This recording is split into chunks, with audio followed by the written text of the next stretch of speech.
na nchi yetu hii. Kutokana na topic ya leo, hatuwezi kumwachia Samia nchi kwa sababu utekaji.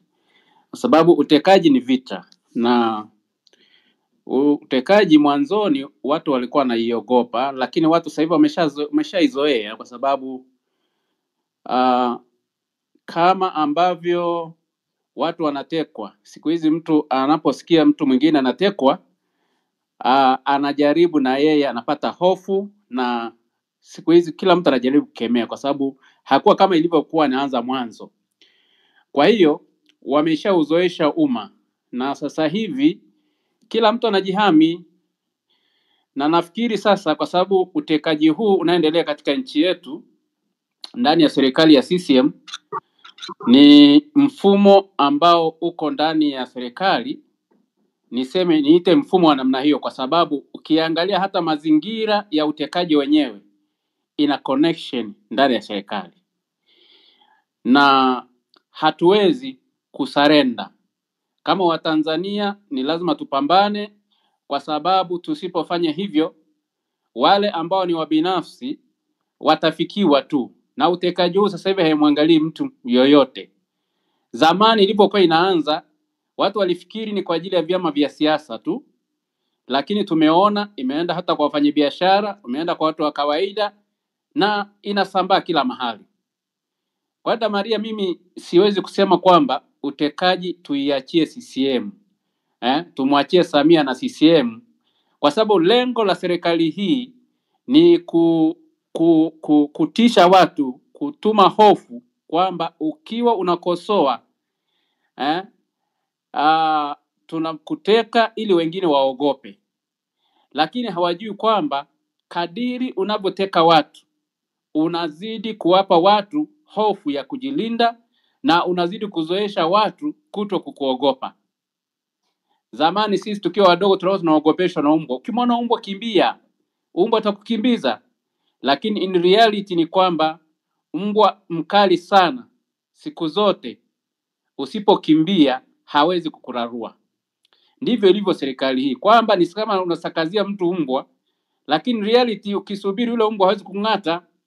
Ndiko tulikofikishwa, na kadiri hali hii inavyoendelea, Watanzania wenzangu, utekaji huu unavyoendelea, ndivyo ambavyo akili za hao watu inazidi kubaki kwenye utekaji. Hakuna mbinu nyingine mpya ya kuwatuliza watu. Mbinu iliyopo sasa hivi ni utekaji, ni kupiga watu, kuwaumiza watu na kufanya chochote kile.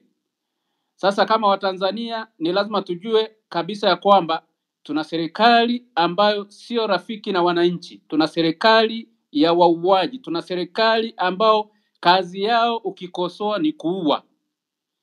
Hivi unapomchukua Mtanzania mwenzako ukavunja miguu na mikono, alafu kamwacha aishi, maana yake ni kwamba ni lazima umetuma hofu kwamba mtu yeyote atakayefanya kosa kama hilo atafanywa hivyo. Na hili ni mbaya sana. Mbaya sana kwa sababu tunapojifunza, zamani tulikuwa tunasikia kwamba serikali katili na upoteza watu wake, tunasikiliza kwa nchi za jirani. Leo ni Tanzania. Na kwa sababu serikali iliyofitinika siku zote haina fikra mbadala, haina wazo mbadala, wanafikiri namna ya kunyamazisha watu ni kutuma hofu. Sasa hofu haijawahi kufanya kazi kwa watu wote. Kadiri unavyokandamiza watu, ndivyo ambavyo unawafanya watu kuwa sugu, na mwisho wa siku watakutoa madarakani. Na ndivyo ilivyo. Mkiangalia hata chokochoko ambayo imeanza katika nchi za wenzetu ambao wamefanya mapinduzi makubwa, imeanza hivi kubaguana, kuwaonea watu, kupoteza watu, chokochoko, kubaguana, sijui dini na kadhalika, vitu kama hivyo. Dalili hizi leo iko Tanzania. Na mimi sijawahi kuona rais wa namna hiyo, kwamba watu wanakufa, watu wanavunjwa mikono, watu wanapotea, lakini unahutubia taifa husemi lolote. Yani mimi kwenye katiba kuna kifungu kinachosema rais is a comforter namba 1, mfariji namba 1 wa taifa. Sasa watu wako wanauawa, wewe umekaa kimya, unazungumza habari ya michezo, unazungumza habari ya miziki, unaenda kwenye tamasha za miziki, sijui wapi, kana kwamba hakuna kinachoendelea. Mimi wanashangaa kabisa kabisa. Dada Maria, niseme kwamba mimi ni miongoni mwa watu ambao walikuwa naamini kabisa kwamba mama huyu alipoingia madarakani angebadilisha kila kitu, kwa sababu sisi wote tunaamini kwamba mama ni mtu mwenye huruma. Lakini sasa hivi huko mtaani watu wanazungumza, na hata mimi niko front kuzungumza hivyo, kwamba tunakoelekea sasa hivi paka afadhali ya mwenda zake. Mimi siwezi kumshabikia mwenda zake kwa mambo aliyofanya, lakini levels aliyofanya huyu mama mpaka sasa hivi karibia imeshavuka level ya mwenda zake. Katika nchi yoyote ukishakuwa kiongozi ukaacha kushughulikia habari ya watu wako, ukaanza kuwaumiza watu wako, ujue kabisa kwamba unajitengenezea mazingira magumu hata wewe. Na kwa bahati mbaya, dada Maria, watu hao wanafikiri wataishi milele. Dhambi siku zote kwa wale wa Kristo, mimi ni Mkristo, kadiri unavyoua watu, kadiri unavyomwaga damu, ile ina circulate, inakuja kwa familia yako. Kama haikuanza na wewe, itaenda kwa mtoto wako. Kama haijaenda kwa mtoto wako, itaenda kwa mtoto wa mtoto wako.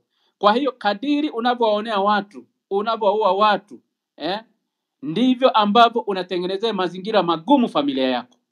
Na mimi naamini hivyo kwamba kwa damu ambazo zimemwagika Tanzania, damu hiyo itadaiwa juu ya kiongozi. Kabisa kabisa. Maana yeye ndio kiongozi wa nchi, na damu hii inakuwa juu yake. Siku zote itaanza juu yako, sababu ni kiongozi. Kwa hii ni laana.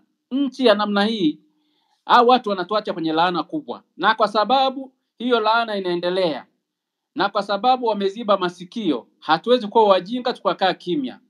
Kwa sababu kadiri unavyokaa kimya, ndivyo ambavyo unawapo halali wa kufanya mambo wanayofanya. Ni kwa bahati mbaya wao hatambui, hawawezi kusoma alama za nyakati. Kwa sababu siku zote ukikaa madarakani muda mrefu, akili pia inachoka. Haiwezi kuchanganua mema na mabaya. Ndivyo tulivyofikishwa. Ndio maana ukiona hata mambo yanaendelea huko bungeni, unaona kabisa kwamba hao watu kwa kweli wamefikia mwisho wa kufikiri. Kabisa kabisa. Unamwona mtu na suti yake anazungumza mambo ya kijinga, mambo ambayo hayana maana. Mwanaume mzima unavaa suruali, kila siku unamsifia mama mama mama mama mama, kana kwamba wewe huna mama yako aliyekuzaa. Haya ni mambo ya ajabu sana, ambapo sisi kama Watanzania ambao tunaangalia mambo haya hatupaswi kukaa kimya. Tunapaswa kukemea, na pale inapobidi tunapaswa kufanya lolote lile ambalo linawezekana, kwa sababu sasa hivi tuwafundishe watu wetu ya kwamba Watanzania tufundishane ya kwamba sasa hivi unapokuja kukamatwa na mtu anayejiita jeshi la polisi, usikubali, kwa sababu sasa hivi hata wakikukamata wakupeleke kituo cha polisi, ni lazima upambane hapa ulipo, kwa sababu usipopambana hapa utaenda kuuawa, kwa sababu kifo ni kifo. Kwa sababu usipopambana front papo, maana yake huko wanakokuelekeza pia wanaweza kukuua. Na hawa watu wanakuja kujitambulisha, wanajiita jeshi la polisi. Na jeshi la polisi hata siku moja hajaja front wakasema hawa tunawapiga marufuku hawa watu wanajitambulisha kwamba sisi ni jeshi la polisi. Hamja kujiuliza hivi kwa nini polisi kila mtekaji anasema sisi ni jeshi la polisi, alafu polisi hao wako kimya, hawasemi lolote juu ya hilo, kwamba wao wamekubali nembo yao itumiwe, wamekubali jina lao litumiwe, kwa sababu anajua Watanzania ni kwamba ukimwambia jeshi la polisi automatically anajua kwamba utapelekwa kituoni, utafanyaje. Sasa tumeshajua kwamba sio kweli, na kwamba hao polisi wanajua ni kikosi maalum chini ya hiyo serikali.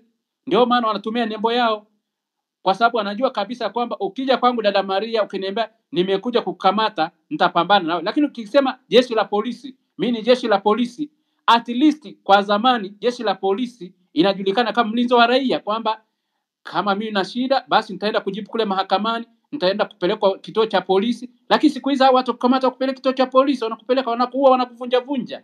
Sasa si bora upambane, kwa sababu sasa hivi wanakojielekea hata polisi wakiwa na nia nzuri ya kumkamata mtu, sasa hivi huwezi kumkamata kirahisi tena, kwa sababu ya hilo ambalo wamelikubali kutumika na hilo kikosi kazi linaloendelea. Na mimi naamini kabisa kikosi kazi jeshi la polisi wanalijua vizuri, na wengine wako ndani ya jeshi lao, wengine ndani ya usalama wa taifa, wengine kikosi cha huyu mama mwenyewe. Kwa hiyo tuko vitani ndugu zangu.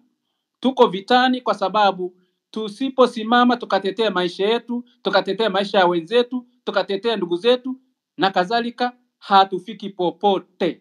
Kuna sentensi moja ya Kiingereza inayosema kwamba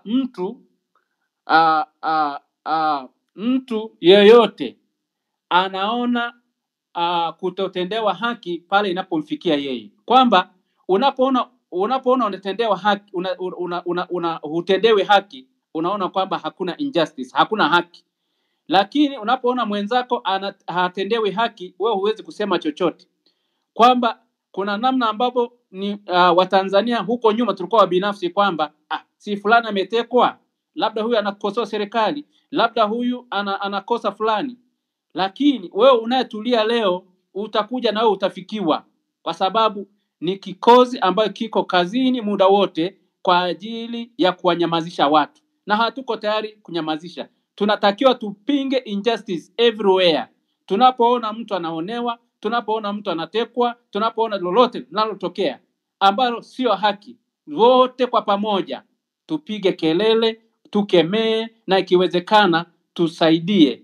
Mtu anapokamata tusiangalie tu, kwa sababu tukiendelea kupuuza hilo utakuja kufikia na wewe, na siku wewe ukifikiwa sio utasaidiwa na nani? Mahali tulipo sasa kwa Tanzania tunatakiwa kwa umoja wetu. Hichi kikundi ni kikundi kidogo sana, bado haijaona nguvu ya umma, haijaona nguvu ya Watanzania wote, na kwa bahati nzuri sasa wanaanza kuelekea kwenye vyombo vya dini, wanaanza kuelekea popote pale. Lengo dada Maria hata ya kwenda kujaribu kutaka kumpoteza maisha ya Father Kitima ni kwamba pale sio Father Kitima, pale ni kanisa inatishwa.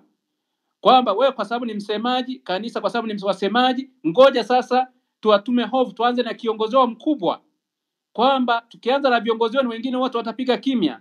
Tukianza na kanisa Katoliki, ninyi KKKT na wengine mtakaa kimya. Kwa hiyo walikuwa wanajaribu, wanapima kina cha maji kwamba hebu tuwanyamazisha na hao wanaoanza sasa kuja kupiga makelele. Kwa hiyo hawajui kabisa kwamba unapogusa vyombo hivi vya dini, unapogusa dini, unagusa imani za watu, unagusa stability ya watu, na hata hao viongozi wote hawa ambao ni makatili, hata hawa wanateka, kila mtu ana dini yake. Hata kama huna dini, wewe ni mpagani, upagani pia ni dini. Kwa hiyo hakuna mtu atakayekubali imani yake ichezewe. Na mahali walikofika hao watu wanajipalia makao wenyewe, wanakanyaga moto wenyewe, na mimi naomba waendelee hivyo hivyo. Wakiendelee hivyo hivyo, na wao siku moja, sisemi siku moja kwa maana ya kubahatisha, na wao siku moja watapitia hayo ambao wanayafanya. Hatutakubali kwa umoja wetu, na tusikubali kugawanywa kwa lengo la utekaji. Utekaji unapokuwepo katika nchi, inamhusu mwanasiasa, inamhusu mtu mwenye dini na asiye na dini. Tusikubali hilo ndugu zangu. Mimi niseme kabisa kwa kumalizia kwamba tusiwaachie nchi yetu hao watu ambao wamepotoka. Hao watu ni wakora tayari. Hao watu ni watu ambao wako tayari kunyonya damu za watu, kuendelea kubaki madarakani. Na unapokunywa damu ya mtu, unapomwaga damu ya mtu, unabaki madarakani. Sijui unasikia raha gani? Hawajui kwamba punzi yako ni Mungu anamiliki. Iko siku moja utaoa watu na utaondoka kwa siku moja. Hao watu hawajui hilo ndugu zangu.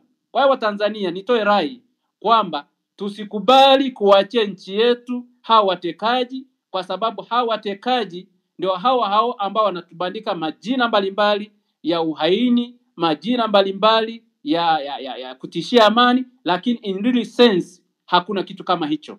Hao watu ni watu wa ajabu, ni watu ambao tunatakiwa tuwakemee kona zote.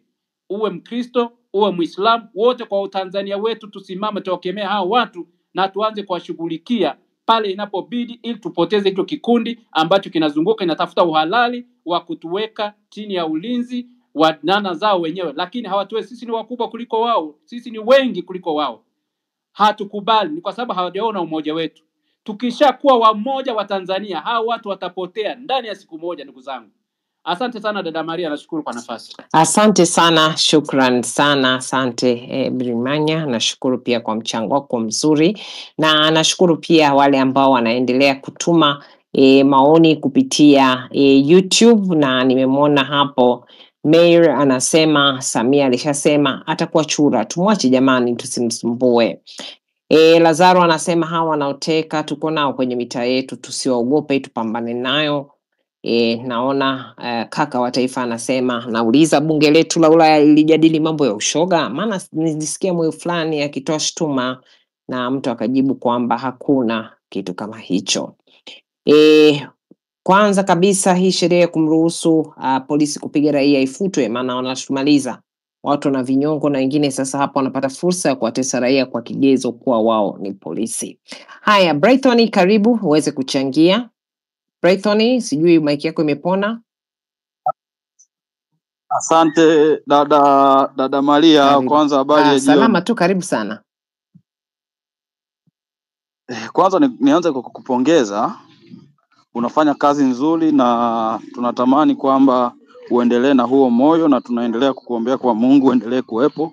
Mungu aendelee kukusaidia, akupe afya njema ili tuendelee kupambania taifa letu ambalo limevikwa watu wajinga ambao hawajui nini wanafanya, wanakaa wanatekateka watu. Amina. Lakini nianze kuchangia. Leo nimekutana na mtu wa CCM, leo ameniita, kiongozi mkubwa kabisa wa CCM. Ananiambia watu wanaoteka watu ni pamoja na Green Guard na watu wa polisi, akiwemo polisi.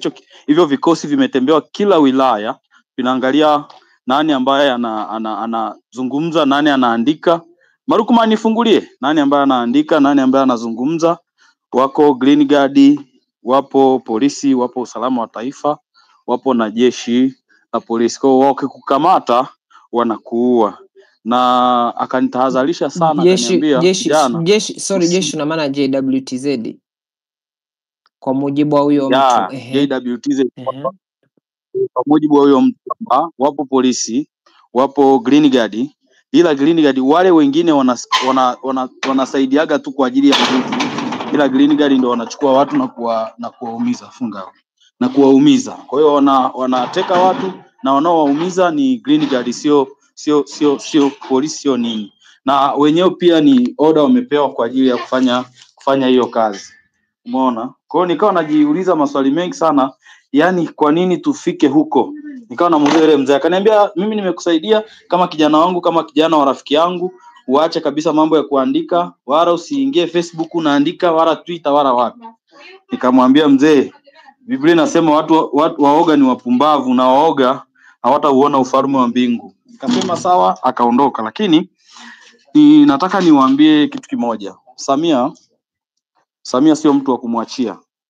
Samia tunatakiwa tudili naye mpaka tone la mwisho la damu yake, kwa sababu watu wanaumizwa sana.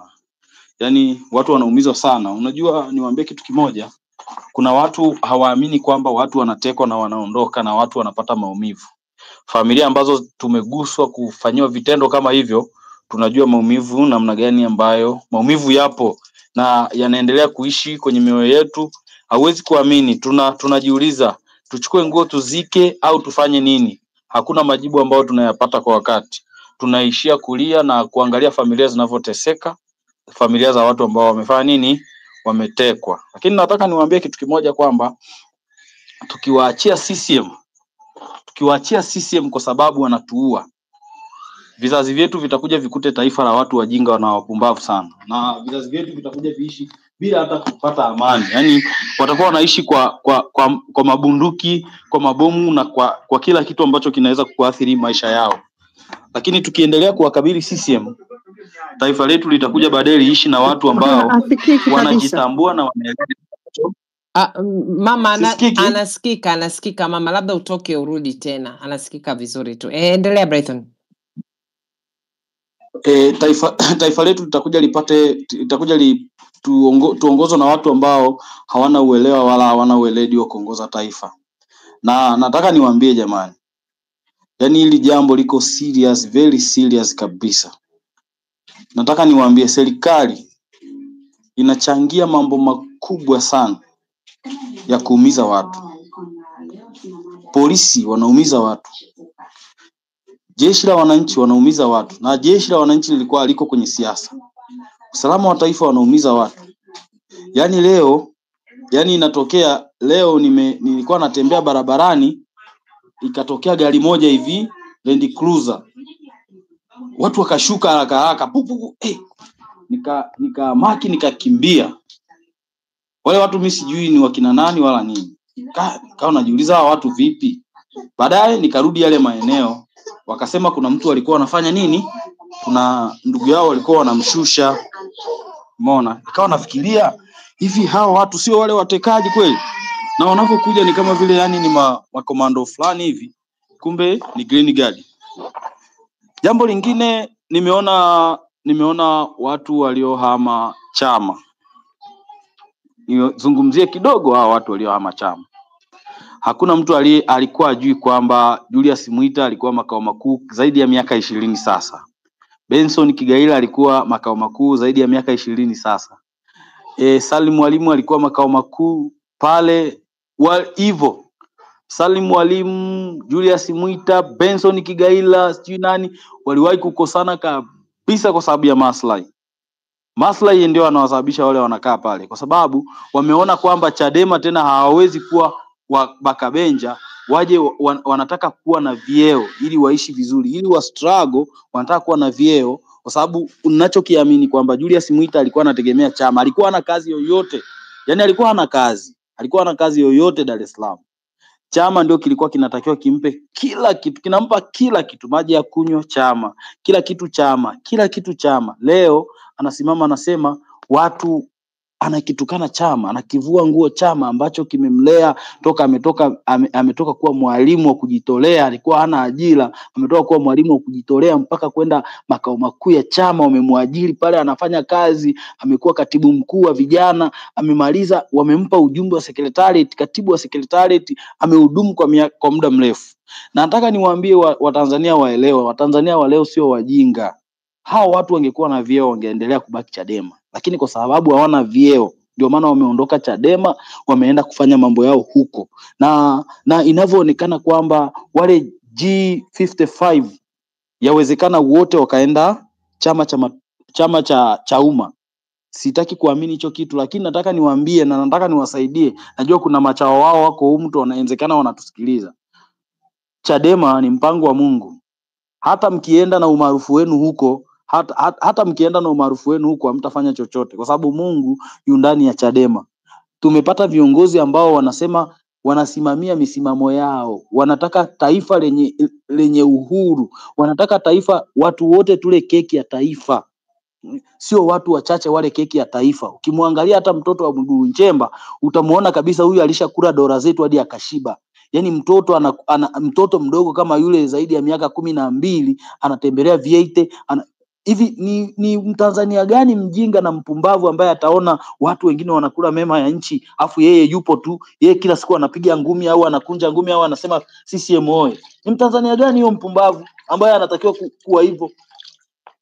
Tukatai utekaji.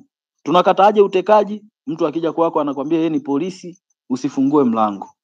Yoe makelele ya kusaidie. Watu wazingire nyumba yako au chumba chako. Watu wajue kabisa kwamba unaondoka, wanakupeleka wapi. Mnakumbuka wakati wa mwenda zake Tarime tuliwahi kupata mtu anaitwa Zakaria.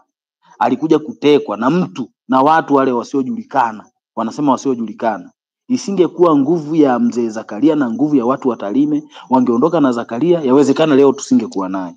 Kwa lazima muelewe kwamba sasa hivi tupo kwenye dunia ambayo hata rais wa nchi ambaye alitakiwa kutulinda hayuko tayari kutulinda, yuko tayari kutuangamiza.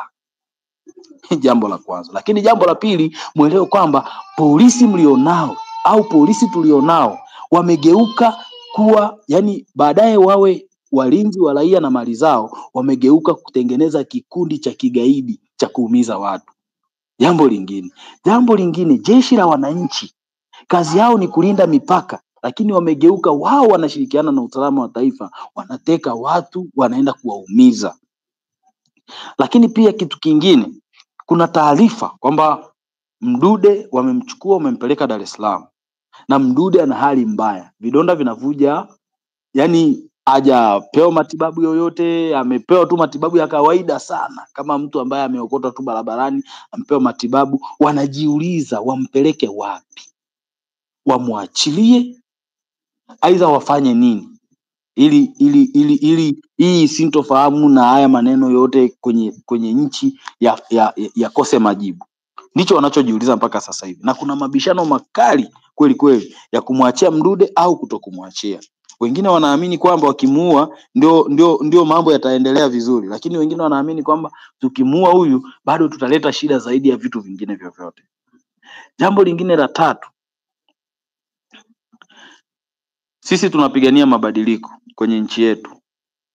Tunaamini kila mtu mwenye akili timamu anajua Maria Space wanafanya nini, wanaharakati wanafanya nini, wapigania haki wanafanya nini, na Watanzania kwa umoja wetu tupunguze uoga, tusonge mbele. Kila mtu, unajua tukisema kwamba tunasema wote tunatoa sauti moja, tutafika mbali zaidi. Lakini habari ya kusema kwamba eti hivi unavyoambiwa kwamba ufanye hivi, kiongozi huyo ana watoto wako Ujerumani, kiongozi huyo sio ana watoto wako sehemu fulani, hatutafika salama.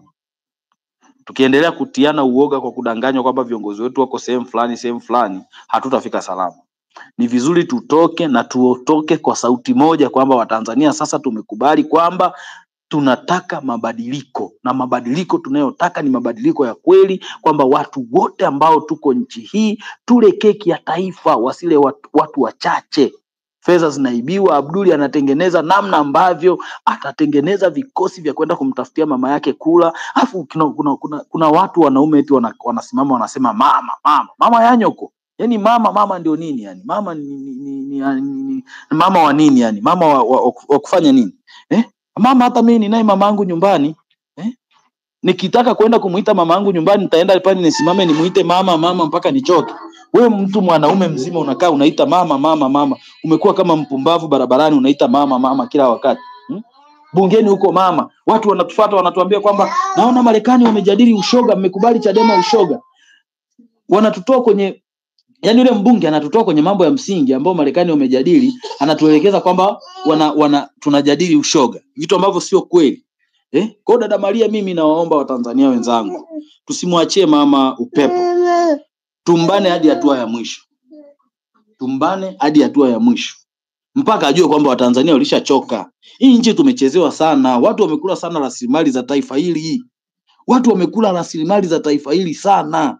Na ndio maana tunasema Chadema kwamba no reform, na Chadema wenye akili, Chadema wenye uchadema wao, yani wenye uelewa, wanasema no reform no election. Wale wakumbikumbi au tishu zinazoondoka, acha tishu ziondoke. Acha toilet paper ziondoke zikae chooni huko. Si tusonge mbele, tusikatishwe tamaa. Tuwapongeze viongozi wetu, nimpongeze Mheshimiwa John Heche na kamati kuu yote ya Chadema kwa sababu wanafanya kazi nzuri, wanapigania mabadiliko yaliyo ya kweli ili Mtanzania yoyote aje aishi maisha mazuri, ale milo mitatu.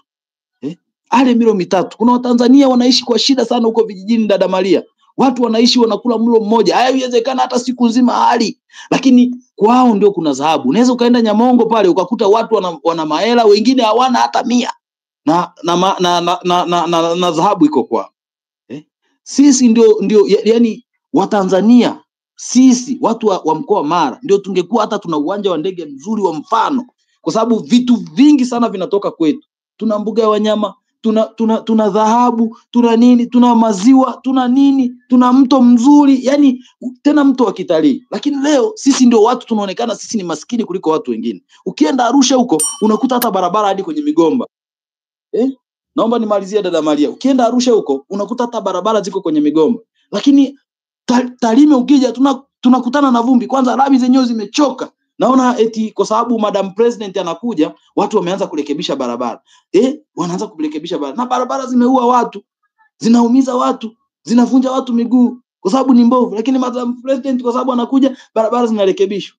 Vitu ambavyo sio vitu vizuri. Watanzania tukatae kwa umoja wetu kwamba CCM sasa wametufikisha sehemu ambayo tumesema tumechoka. Hatutaki tena kulea mtu, yani ng'ombe atachinjwa kama alivyolala. Kama Benson Kigaila alivyokuwa anasema ng'ombe mwaka huu atachinjwa kama alivyolala, na sisi tunasema kwenye uchaguzi huu bila mabadiliko hakuna uchaguzi. Na ng'ombe atachinjwa kama alivyolala. kama Benson alivyokuwa anatoa mifano yake akiwa Chadema, wakati akiwa mtu mwema, kumbe walikuwa wapiga dili mle Chadema. Wanakaa wanajidanganya kwamba secretariat, wanakaa wana plan hela, wanachukua hela za wanachama, wanaweka mifukoni, wanaondoka. Ukiwaona viongozi ukiwaona wanasema people's power, wanakunja ngumi, unajua viongozi wazuri, wazalendo na viongozi wenye akili, kumbe walikuwa wanapigania matumbo yao na mifuko yao. Asante sana dada Maria, nakushukuru sana. Mungu awabariki sana na wachangiaji wote. Asante sana Brighton, shukrani sana. Labda tu hiyo issue ya mambo ya ushoga ni kuwapuuza tu, kwa sababu CCM yenyewe ni sehemu ya shirikisho kubwa inaitwa Progressive Alliance, na wapo pamoja na vyama vingine SPU kwa upande wa Ujerumani, Democratic Party kwa upande wa Marekani na wengine. Na katika shirikisho hilo wamesema kabisa kwamba msingi wao kwanza ambayo wamesema kwamba wanajitolea na wanafanyia commitment ni pamoja na kupigania haki za mashoga. Sasa mimi sina shida na hiyo, watu kupigania hizo haki ni haki yao pia, lakini sasa wajitoe basi huko kwenye hilo shirikisho kama nauma, kama vinginevyo ni unafiki tu. Nipo Brighton, wewe tu unisikie. Sasa tuendelee na mchangiaji mwingine. Tuje kwako Eliud Elias, karibu sana.